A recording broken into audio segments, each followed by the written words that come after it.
Hey, everybody. Welcome back to another episode of Next TMT Talks. I'm David Bloom with Daniel Frankel as we talk about all things telecom, tech, and media in not quite that order. A few things happened this week, including a little $83 billion acquisition that tends to have a possibility to reshape Hollywood, but also some things in that Netflix purchase of Warner Brothers Discovery, or Warner Brothers, but not Discovery, that have some implications that you may not have considered. Signs of a possible renaissance for that dead armadillo in the middle of the road called linear cable, at least at Versant. Charlie Ergen sticks it to the man, or actually the workman, who had contracts with the businesses Charlie's no longer in over at EchoStar. The draws are in for two of the biggest attractions on television, the College Football Championship and that other football, the World Cup. T-Mobile's lavish premiums for subscribers led Black Friday once again, but Comcast joins the fray in earnest with high intensity. Darman Studios CEO Sean Atkins has some smart career advice for the next wannabe Mr. Beast. And finally, speaking of careers, a bunch of senior Apple executives are heading off to pursue new ones, or nothing at all. What's happening in Cupertino with the world's second most valuable company? All right, Dan, let's start with this Warner Brothers, but not Discovery acquisition. We should probably give the audience some background. I don't know if they'll know what happened on Friday. Yeah, because there hasn't been that much conversation about it the last few days. You know, this thing kind of slipped under the radar on Friday, completely just like they slipped a little something over the transom. Hey, by the way, we're buying this, right? Oh, yeah. Like no one heard anything about it. It's like, oh, look at that. You saw folks that were part of the LinkedIn information food chain overload who were saying, enough, people. But it is a compelling media story. The insurgent that got big and swallowed the town that looked down on it at one point. At many points, we might add, the Albanian army, as Jeff Bucas put it. And then more recently, Bob Iger said he woke up one morning, decided to stop, arming the peasant revolution with his weapons, and he's cut off his partnership deals with Netflix after they were making money for years off of him. It's like Hollywood just wasn't paying attention, was it? Well, I mean, within that avalanche of opinion came a real kind of spectrum of thought. One is that, of course, it's the biggest bid. 20 or 30 beats 24 because when you factor in the value of the linear assets, Netflix doesn't want, it's $30 a share. Yeah, roughly in terms of that. Excuse me. Good deal, right? And I guess new reporting from Bloomberg, Ted Sarandos apparently met with the president recently, I guess last week. The president agreed that the biggest bid should win. Netflix isn't, despite occasional calls from the religious right about being woke and fostering views about transgender politics, etc. It's really an entertainment company, pure play. They devote a few bucks to causes, but you don't hear them getting into big political sides. I will say it is interesting that now that Reed Hastings is the founder, is chairman, he has been very active in Democratic politics in the state of California, including being a member of the State Board of Education. But he's no longer at the earnings calls. He's no longer a voice you normally hear in anything to do with the company. I guess that sort of gives him a little insulation from Reed's longtime admirable interests in improving education in the state. They don't want the news component. They don't own any news assets. This notion that they're a liability, I don't know that it carries a lot of water. I think they're pretty neutral when you put them on the table and examine them. It was interesting that in terms of scale, the Trump administration in March 2019, agencies that operate under it approved Disney's purchase of Fox's assets, most of them. And that made a company that was, in terms of reach, bigger than the one that's being examined right now. Yeah, so it's worth, Daniel, it's also worth noting at the same time that they fought AT&T's acquisition on antitrust grounds of this very same Warner Brothers, right? And they forced it to go to court, and they got their butts kicked. They just got wiped across the courtroom because they really had a terrible case to stop AT&T. It actually would have been better for everybody if perhaps that hadn't happened.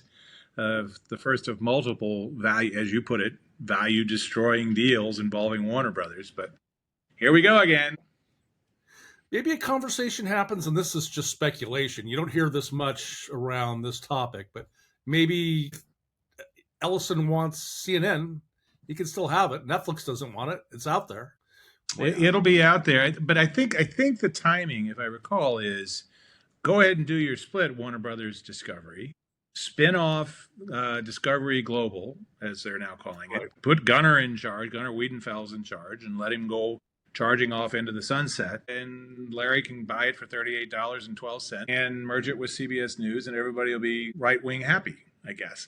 It is funny, though, that Laura Loomer, the looniest of loony, but also right inside Donald Trump's right eardrum, not the left one, but the right one, has said that this whole deal should be opposed because it will put the Obamas in charge of what they call the Obama News Network. And again, not going to be a news organization that's coming along with this because Netflix is like, nah, that news thing isn't really useful for us. So, yeah, especially now. I mean, you're trying to get a deal done. So it'll go off, do its thing. They'll buy the rest of it for a lot of money and a fair amount of debt, I got to say. Big shock. I was interested in a couple things. One is the Writers Guild, as you noted, harumphed that this is antitrust and it must be stopped. Other people were saying, where's Lena Khan to save us? And by the way, Lena Khan, unfortunately, for all her very interesting legal interpretations of modernized antitrust laws, did not accomplish much in her time. No, what she did was she turned a lot of people who were sort of center right or slightly center left in business decidedly to the right and were ready for a Trump administration. Everybody was like, right. You know, she had quite an impact. I mean, I agree with a lot of what she says on paper, but this is capitalism. It doesn't fly. Right. And the definition of what counts as antitrust in a world as gushy as streaming, okay, I laid out, okay, you've got still going to have a half a dozen major streaming services, even when HBO Max and Netflix merge. You're still going to have Disney plus Hulu. You're still going to have Peacock, whoever watches that, Paramount Plus. You're still, I mean, there's a list there. Then you've got the specialty guys who are subscription guys like Mubi and Crunchyroll and all the guys over at Cineverse, et cetera, et cetera. You've got the fast channels, which are big and growing bigger, like Roku channel and Tubi and the Samsung Plus of the world, et cetera. I mean, it's a long list. And never mind getting into YouTube, which has more viewership. Never mind getting into TikTok and the video game business, which they always say are their biggest competition. But never mind all that. I'm not going to cut you off, only to say that I do agree with you that there's still plenty of choice out there in terms of streaming. And I don't understand the perspective of folks who allegedly love the cinematic arts and theatrical distribution. It's true. I don't think Ted Sarandos is being dishonest about what he said about theatrical distribution. I don't think it's his preference. I think he's a home entertainment guy who worked at a video store for his formative years. And that informs him. He loves content. He loves movies. Right. He likes to watch them at home. I mean, look what it did to Quentin Tarantino. I mean, he only makes movies direct to streaming. Oh, wait, never mind. My bad. Listen, there's a fault line here, but he did say he's not going to deprive, Warner Theatrical of all oxygen. He's not going to go out of. They would keep it separate. They would keep it separate, which I find an interesting thing to do. Kind of like what MGM sort of sits in Amazon Prime doing its own thing, or was for a few years. One last thing, the WGA, which is traditionally a very progressive labor union, if it's choosing between Larry Ellison and Ted Sarandos being, stewards of the theatrical or cinematic future, I think there's a clear choice of which is better and who truly loves movies more. I don't understand this antipathy. Well, in David Ellison's defense, he clearly likes movies. He's been producing big popcorn movies with people like Tom Cruise and Paramount for a decade with daddy's money, no doubt about it. A little $5 billion starter fund is really helpful, but he's been producing a lot of stuff, both film and increasingly TV, and doing a good job of it before he got excited about buying the least notable of the traditional Hollywood studios. And, now he's got to figure out what to do. I mean, for him, to me, so I wrote something for Forbes on Friday saying this is just another blow to the battered business of theatrical exhibition. And that is true, because however many films Warner Brothers makes in the future, it's probably going to be, and releases into theaters, it will probably be less than what they were doing in 19. But everybody else has reduced this stuff too. Paramount Global has talked, or Paramount Skydance, has talked about increasing from 8 to 15.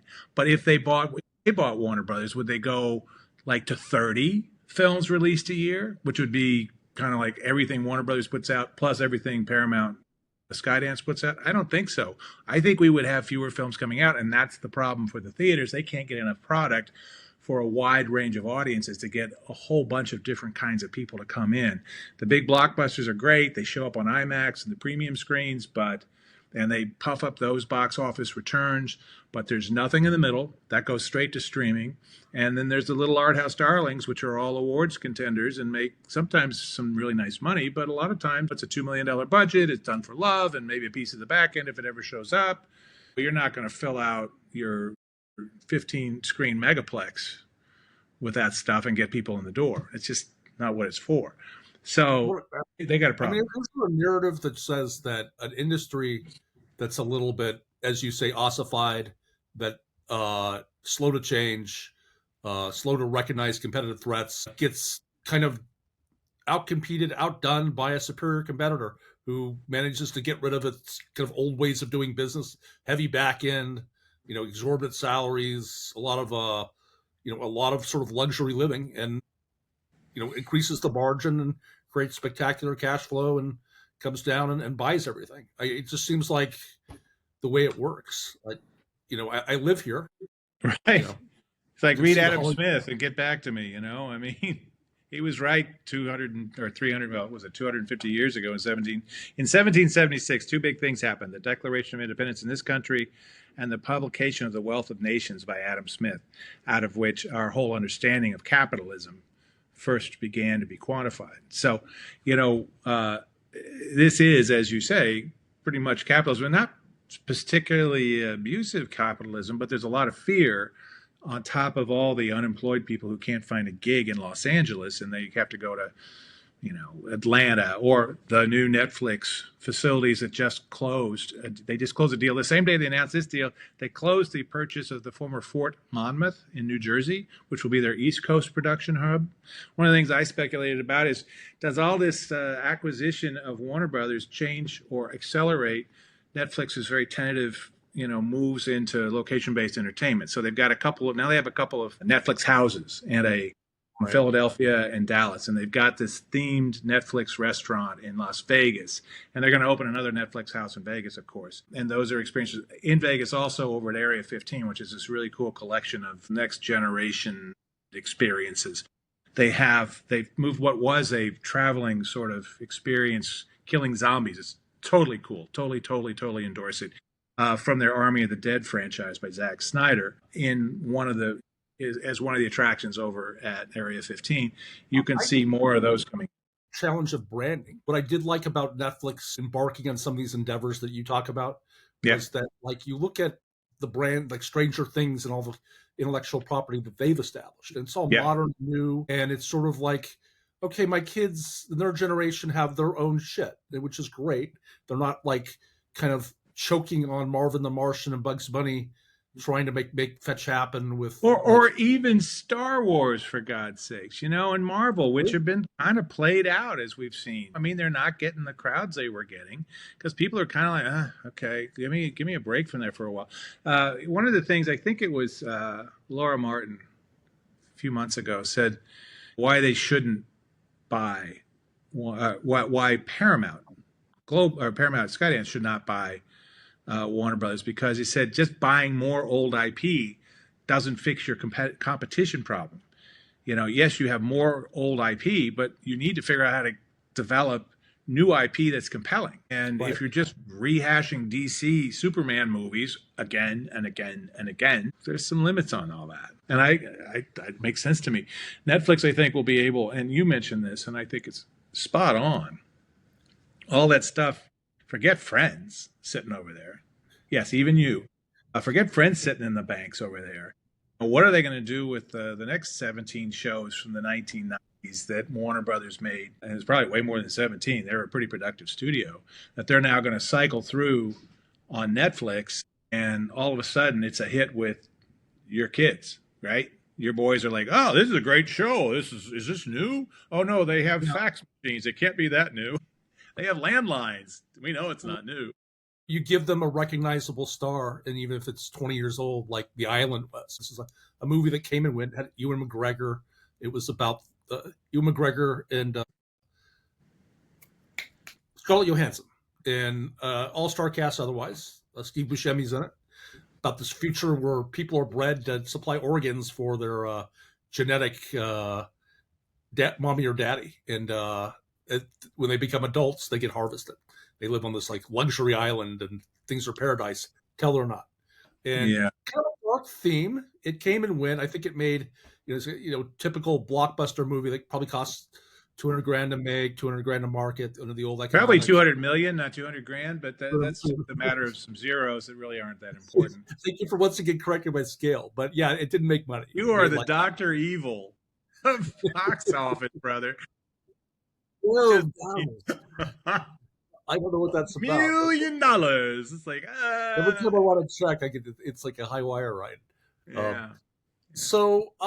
By the way, I just want to say the island concept is interesting because Nobel Prize winning novelist, Japanese novelist who did Never Let Me Go, a devastating, brilliant science fiction novel, same kind of concept that became its own small film, but was made for small film money and probably did okay. But the same issue of kids being grown to be harvested by their grasping elders. So anyway, worth looking up. Should want to get into that. Warner Brothers never developed the technological infrastructure right. create that sort of curation engine and get that in front of people. The Island, 20 years later, was a top 10 film in the U.S. on Netflix. Right. Much bigger audience, right? Much bigger audience globally all of a sudden. So, and that was in the Warner Brothers. I mean, it was co-produced with DreamWorks, but you wonder, did Greg Peters and Ted Sarandos plan this? Look what we can do with your library. Actually, if you think about it, the whole storyline of The Island feels a little bit like what's going on. They're in reverse. They're harvesting the organs of their elders, i.e. Warner Brothers, right. to keep Netflix productive. It's like the inversion of it. Anyway, I also got into, I think it's interesting to see what they do. Warner Brothers already has a very substantive games division, and it got whacked in some of the layoffs in recent months. But they had a big hit with Hogwarts Legacy, and then a big miss with Suicide Squad in the last 3 years. But there's some really good game makers over there and some really good franchises that are already established that are tied to DC, et cetera, and Harry Potter, which is nuts. I mean, the crowd that loves Harry Potter loves Harry Potter. So what does that do to the evolving Netflix game initiatives? I think they're going to have a lot of really cool, interesting narrative games, as they call them. Alain Tascan, the urban French head of games for Netflix, told me last month at a Netflix games event that they're really looking forward to this Knives Out narrative game. It's a party game, kind of, that you play on screen and use your phone to get your clues and all that stuff. But it ties in through QR codes. They'll be doing more of that. He said he can't wait to do it with all the Netflix creators. Well, now he's going to have an even bigger palette upon which to paint a whole bunch of these games, which I think have a really interesting potential to expand the engagement and connection that people have with the Netflix brand. So that'll be fascinating. And you're right on it. I mean, I think you really want to evaluate this deal in terms of competition. It's really a four-dimensional puzzle. It's like it's encroaching in all sorts of different industries where Netflix isn't dominant but wants to be a competitor. They want to be an all-purpose entertainment company. And in terms of movies and TV shows, maybe they're a little bit loaded right now, but other areas they're not. So right. And by the way, they're not that loaded when it comes to advertising. YouTube kicks their butt. Amazon kicks their butt. Amazon and YouTube will probably always kick their butt, right? Because Amazon takes you from the ad to the purchase in the as you watch. I mean, now they are doing. I don't know if you've been watching much stuff on Amazon, but they're flashing up. Here's the thing, the QR code to buy directly from here, right off of us. Boom. You want to talk about making it as frictionless as possible? They're doing that. YouTube is a giant ad machine, the third largest in the world, second largest in the world, after I think after Meta and Google. I mean, YouTube is third, and it's owned by Google. So / Alphabet. My old hardness comes out. I'm watching television. Leave me alone. You know what I mean? Right. But for a lot of folks, and by the way, people saying this is anti-competitive, it's like, well, you can just watch Tubi or Roku channel, and it's free, and there's hundreds of shows, and it's free. If this guy wanted to see the 1990 Sean Penn, Ed Harris gangster classic State of Grace, I'd never seen it, and now I have, thanks to Tubi. I sat through a lot of commercials, but I got through it, pulled together. Okay, it's not as bad as price you pay. Price you pay. But the fact is, there is an option, a reasonable option that has been used in television, particularly basic cable, for decades. Going back, I mean, however long you want to go back to the 1950s, you had EchoStar Theater, and then you started having ads and ads and ads and ads, and it's just more of what we've actually had. So when it comes to the ad-supported side, they're not dominant there. They're growing, but as far as we can tell, they don't talk about numbers. But it's like, yeah, we're getting bigger, but they're not big. They're not brag-worthy anyway. The bottom line, to close it out, I think we're both pro Netflix deal, are we? I think we can say that. It's not journalistically sound to come up on the side of a deal, but if you're asking me from opinion perspective, which is kind of replaced news, I think it's a good deal. I think movies and TV shows will be better curated under Netflix's increased market power. Well, that's true, and I think that there is a legitimate point that given the high overlap, and I don't know what that Venn diagram looks like, but it's probably pretty one-to-one between Netflix subscribers and HBO Max subscribers. It's probably pretty high overlap. So for those people paying for both, they're going to probably pay less. And that, under competition rules and the antitrust law of this country, is considered a good thing. We get to pay less. So I'm going to segue us. You talk about laws in this country, and I just want to say one thing and make it real clear. I am not a fan of Notre Dame University's athletic program. Just not. That said, being a Trojan, that's a totally not surprising conversation coming from you. That said, if you're going to front load your schedule, play the very toughest games at the very beginning, when everybody's still sort of rehearsing against Missouri State, no, fine program, by the way, you're going to play Miami and Texas A&M and lose by a total of 4 points, win your next 10 games outright by double-digit scores, including my Trojans, and then find out that you're not in the college football playoff. It's a failure of the system. I'm sorry, that was the best 10-2 team you'll ever face. They run a clean program. Marcus Truman's a great coach. They should be in the playoff. I'm not going to get fussed about it. Miami beat them head-to-head. It's life. Deal with it. I mean, if that's the worst thing that happens in Notre Dame, it's not going to impact their recruiting. They're going to be fine. Tulane? I'm sorry, Tulane. Notre Dame would slaughter Tulane. No offense to the Green Wave, but the rules set aside a spot. I'm waiting for Trump to weigh in on this whole diversity and inclusion plan that sets aside a space in the playoffs for the Tulanes of the world, which was the highest rated group of six now program. So the six non-power conferences. So, and a fine program whose coach got hired by, I believe, Florida.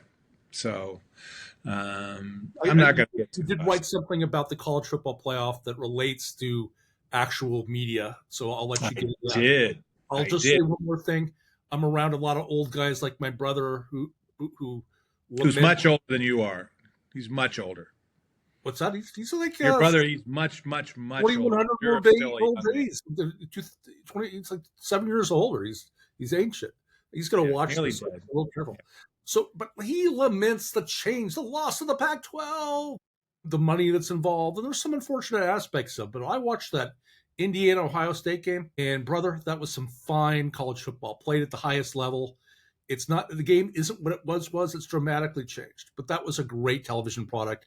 kept me highly engaged. And Yeah, and I'll say that Texas Tech and Indiana, and there's a few other programs I could rattle off if I thought about it a little bit longer than my little brain has time for. That wouldn't be in the conversation absent the changes in the rules that have opened up, allowed much more flexibility and fluidity in rosters, and allows a coach like Indiana's Curt Cignetti to come in and transform what was the second losingest program in the history of college football into the number one and only undefeated program in the country. And that is kind of extraordinary. I called the team an Uber Cinderella, and that barely touches on some of that. So that all of a sudden kind of changes it. It's not just the Blue Bloods. What? They hadn't beaten Ohio State in 37 years. You look at like the all-time record, it's Yeah. like they had 8 wins and like 81 losses or something like that. It's just it's a complete beatdown. And Curt Cignetti goes in there in 2 years, turns it into a powerhouse. That's a great team. They defense at every level, from the cornerbacks to the linebackers to the line. There's just no space in between. So but the reason why I got into it is not just to belabor old sports stories for our beloved viewers and listeners and readers, but because don't forget that though many of these games in the college football playoffs will be on ESPN, not all of them.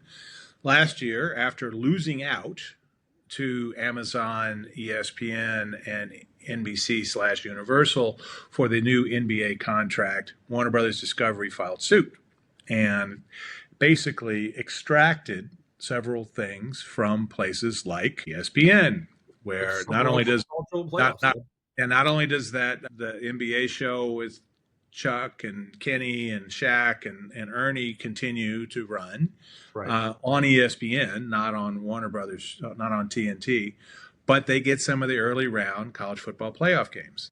And so that has some value whenever this stuff spins off. It's on HBO Max, some of the early round games. I also don't want to, so that'll be interesting because this is indeed one of the biggest draws on television. So that's interesting I'll be interested to see who goes over to cable, who goes over to HBO Max to watch that and how that all plays out. And does Netflix hold on to those rights, right?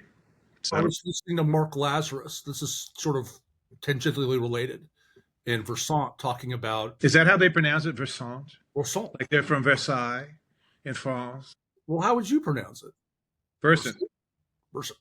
I'd pronounce it like a Midwesterner because that's kind of the way. Versant. It's from Versant. But Versant sounds very northern France. I think that's what they might be going for. Anyway. Well, how did he say it? It's his damn company. I don't know. I'll have to get back to you on that. But I will say this. They did a presentation at their investor day this week. The official spinoff is happening in early January from Comcast. And you look at their sports rights portfolio, it's not bad. WNBA, PGA Golf. Right. They got the Golf Channel, which helps. Right. But yeah. They got a lot of golf, like including tee time scheduling, apparently, on the Golf Channel. So, and the pairing, I got to say, the pairing between CNBC and the Golf Channel, you want to talk about affinity marketing opportunities between the corporate types watching CNBC all day and catching Golf Channel all weekend to work on their swing and get their tee time schedule is through the roof. So, anyway. So they added some fast programming. They've added a company that programs movie theaters. They acquired one. You start like servicing distributors that need more than pay TV operators or different businesses. You diversify your portfolio. You repackage stuff into stuff that's more channels that are more provocative, more live sports and news oriented. You turn MSNBC or MS Now. No, I call it. I like to call it M Snow, not MS Now. M Snow. M Snow it is. M Snow it is. Versant and M Snow. You got a few revenue streams. They're not predicting, they're going to decline another 6% this year, maybe any other 3% to 7% next year. It's a slow build, but these channels are not dead. And you look across the Jess Shell over at Paramount Skydance is talking about, we've talked about this reinvigorating the MTV brand, etc. So it's going to be to see what happens with these. It's definitely a Monty Python skit. I'm not dead yet. So yes, you are. No, I'm not. So we'll see. We'll see how lively it is, because I think I got to tell you, part of this just feels like the same conversations we've been having the last 30 years for print journalism. Like, oh, it's not dead yet. It got bought by Alden Capital, and they're wringing every nickel out of it. And there's only 1/10 as many journalists working there, but it's still a newspaper. We still put out a copy nearly almost every day, some days, once in a while. It's still there because they've managed to extract every nickel of value out of a declining media asset. So this is now going to be the story for many of the cable guys. I do think a well-defined one like CNBC, which has already got its own CNB Investor Club thing going on with Jim Cramer.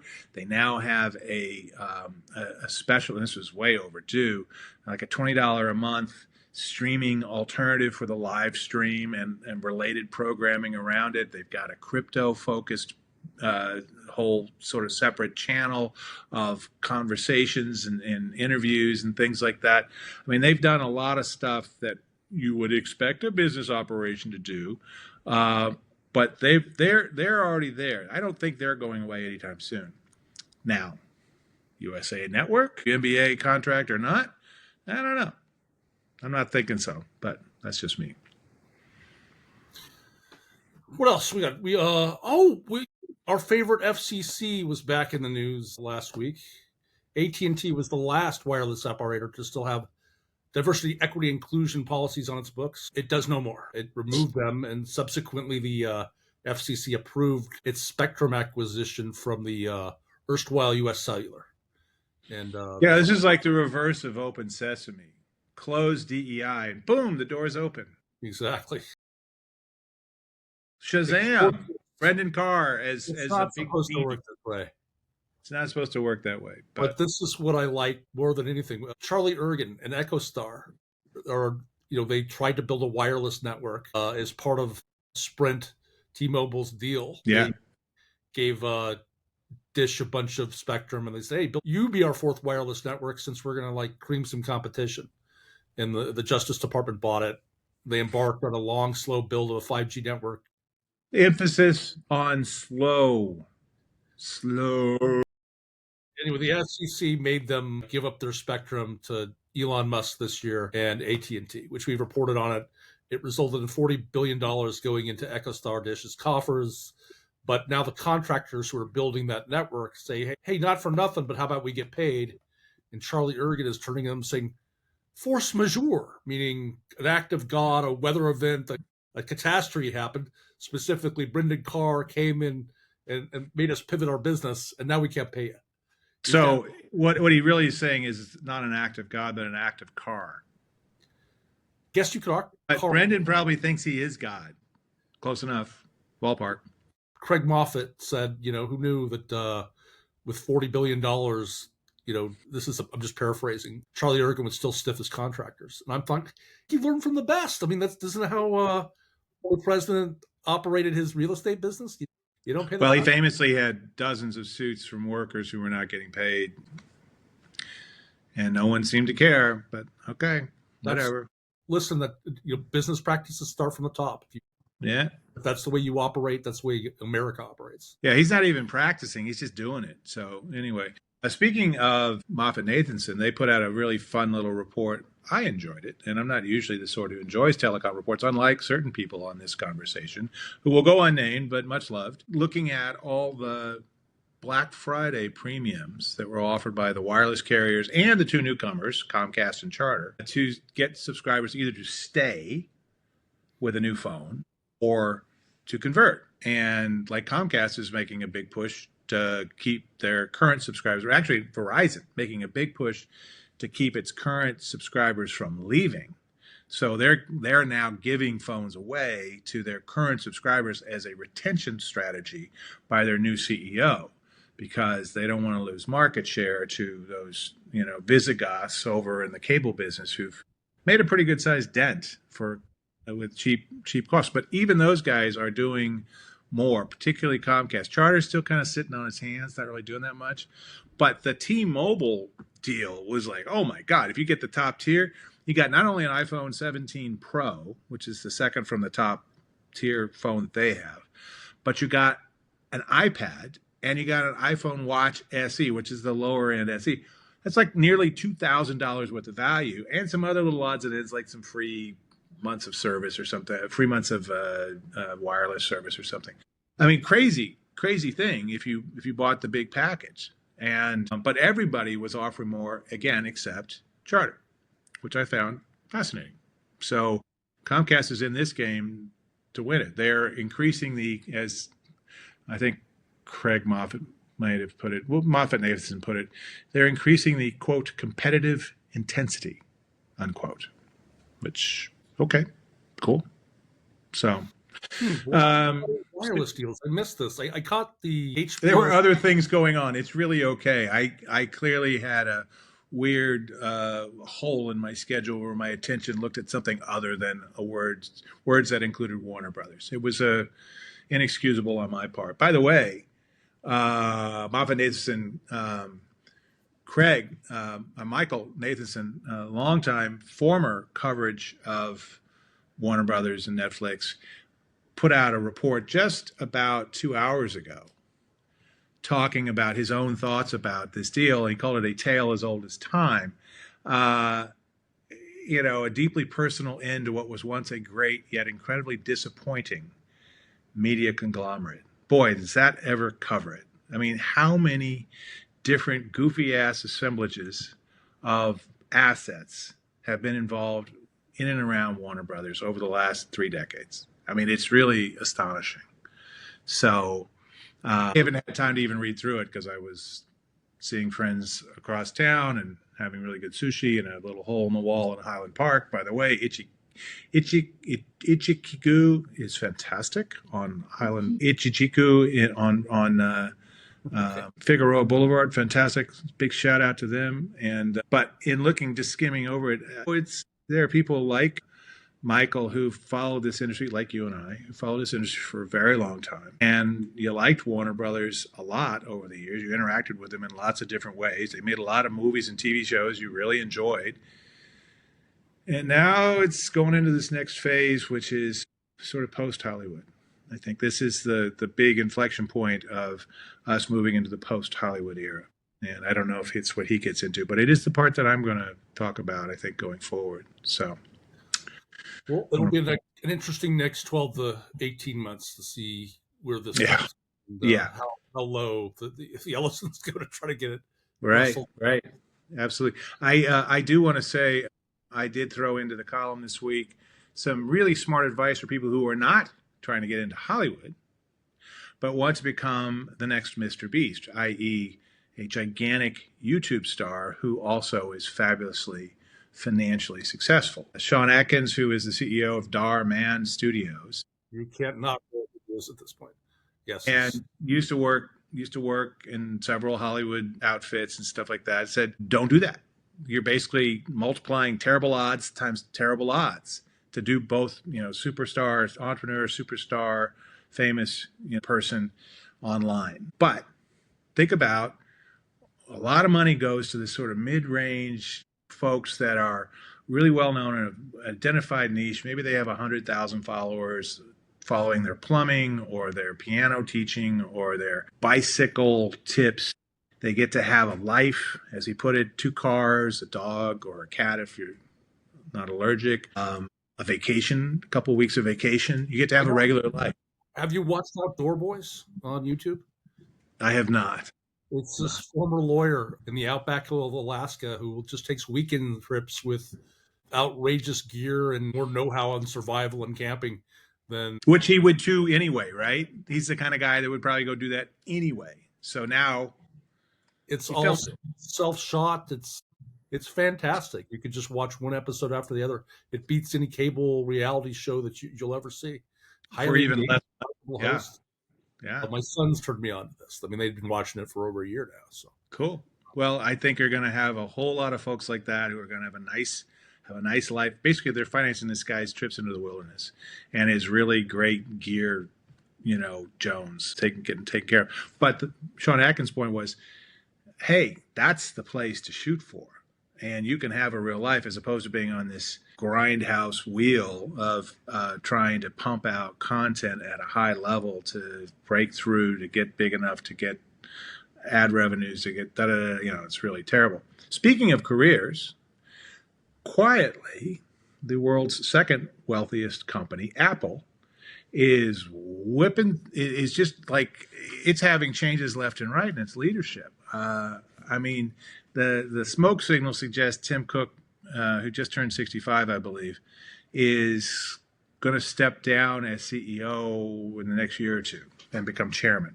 John Tiernan, who's been the hardware guru over there, would take over as CEO and return it to its hardware roots. A lot of people really like Tiernan. Obviously, they're all really annoyingly bright, but a lot of folks think that would be a good thing with Tim at the top to massage whatever Trump egos need to be massaged, et cetera, et cetera. But other people that have left, the head of AI is retiring, John Giandrea. The environmental and policy head, a former EPA administrator, is retiring. The general counsel is retiring. The longtime chief operating officer retired in July. The CFO transitioned last year to a new role. Chips guy, Johnny Srouji, who's on all the intros, he's talking about leaving. What? That was Keith Jackson playing the 1960s. Not rumbling, stumbling, none of that stuff. And then the one that matters to a whole bunch of design geeks was the departure of Alan Dye, who was the head of design, to go set up a new design studio at Meta, the one tech company that Tim Cook throws shade on and talks shit about. The one company. He doesn't do it to anybody else. He's this good Auburn boy, from Alabama, and he's very, very circumspect about who he talks crap about. The one he talks crap about is Facebook / Meta. Meta, it's worth noting, is now officially ditching its $70 billion failed endeavor to get the metaverse into being a thing. And they're going whole hog on the AI stuff. I guess we're going to rename it Meta AI or something like that. But they hired the head of design, Alan Dye. A lot of people, both inside and outside the company, like, thank God that guy worked for Kate Spade designing purses and stuff. He doesn't know a damn thing about design, industrial design for like hardware and software. So the guy that takes over, Steve LeMay, has been in the Apple 25 years. And so it's a big change at Apple, for what it's worth. But worth noting, this is a lot of the top guys. And I think some of that is probably suggests to me that the news or the noise about Cook stepping down isn't complete hooey, that people are aware. And there's going to be change and reorganization in my household if we don't wind this down. And I give Vivian an hour-long file. Here you go, baby. Edit this for me. Edit this down. It's a thing of beauty.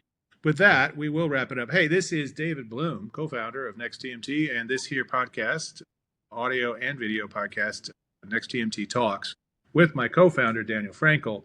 You can subscribe on Spotify, on YouTube to the podcast. If you haven't already, please do. Like, subscribe, share freely. You can subscribe to the newsletter, which comes weekly, free, to your mailbox. Chock full of goodness, not just our snarky opinions, but lots of great data and graphics and links to cool videos and all that stuff, and an occasional dose of humor, however poorly presented by two dads. And with that, I will wrap this thing up. Thank you, Daniel, for another great week. Thank you all for listening and watching and reading, and please keep it up. We love you so much, and we'll have more cool news coming in the new year about more of us in more places. Can't wait. Take care, everybody.